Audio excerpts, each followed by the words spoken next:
ரவி மோகன் நடிப்புல பொங்கலுக்கு காதலிக்க நேரமில்லை திரைப்படம் வெளியாகிருக்கு. இந்த நிலையில தன்னுடைய 34வது திரைப்படத்துல நடிச்சிட்டு வராரு.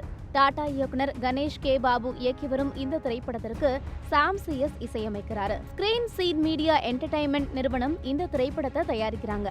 நடிகர் நாசர், இயக்குனர் KS ரவிக்குமார், VTV கணேஷ், சுப்பிரமணியம் சிவா, பிரதீப் ஆண்டனின்னு ஒரு திரைப்பட பட்டாளமே நடிச்சிருக்காங்க அப்படின்னு சொல்லலாம்.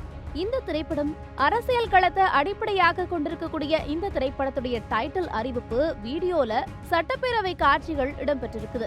RK நகர் சட்டமன்ற உறுப்பினராக உள்ள எதிர்க்கட்சியைச் சேர்ந்த சண்முக பாபுவின், அதாவது ரவி மோகனுடைய பழைய பெயரை தெரிஞ்சுக்கிறதுக்காக தமிழக முதலமைச்சர் விரும்புவது போல பெயரின் முக்கியத்துவம் குறித்து முதலமைச்சராக நடித்துள்ள நாசர் பேரவையில் எடுத்து சொல்வதில் தமிழ்நாடு தமிழகமாக மாறாம பார்த்து கொள்வதற்கும் ஒரு காரணம் இருக்குது அப்படிங்கிறதும், இது தொடர்பாக சட்டப்பேரவையில விவாதம் நடப்பது போலவும் சட்டப்பேரவையில கலவரம் நடப்பது போலவும் அந்த வீடியோவில் இடம்பெற்றிருக்கிறது அனைவருடைய கவனத்தையும் ஈர்த்திருக்குது.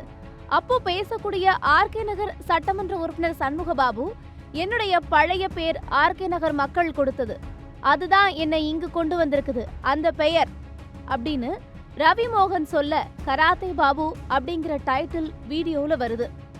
மாண்புமிகு தமிழக மக்களே, கராத்தே பாபு என்னும் நான் என்று ரவி மோகன் இந்த வீடியோவை தன்னுடைய சமூக வலைதளத்துல பதிவிட்டிருக்கிறாரு.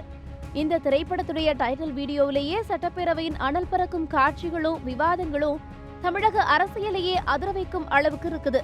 அச்சு பிசராம சட்டப்பேரவையும் உறுப்பினர்களுடைய தோற்றமும் அப்படியே இருக்கிறத பார்த்த ரசிகர்கள் ஆச்சரியத்துல அசந்து போயிருக்கிறாங்க.